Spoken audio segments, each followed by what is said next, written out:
Brexit talks set to resume despite UK rejecting EU ultimatum. Post-Brexit trade deal talks are set to continue despite the UK rejecting the EU ultimatum to scrap plans to override the withdrawal agreements. The EU has threatened the UK government with legal action if it does not its controversial internal market bill by the end of the month. A minister said the UK would not withdraw the bill despite the dispute. Trade talks will continue on Monday.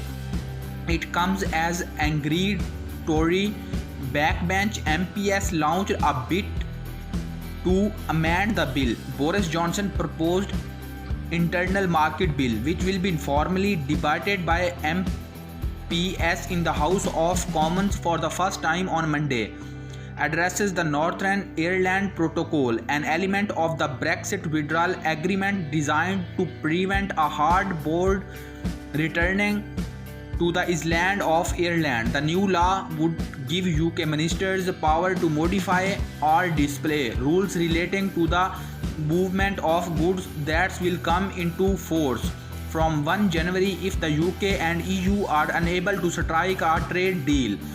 The publications of the bill emergency talk on Thursday, in which the EU said the planned changes must be scrapped or risk the UK-EU trade talks, but the government defined the EU demand, insisting the would process by the plan with the legislation. It says it's necessary to protect the integrity of the UK and the peace process in Northern Ireland.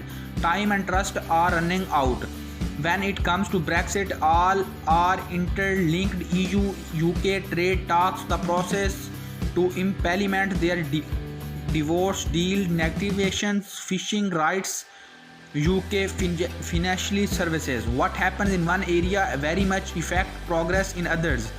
You cannot separate them, which is why this week as a war of words and will between and Downing Street over the government threats through a generate at the part of divorce deal.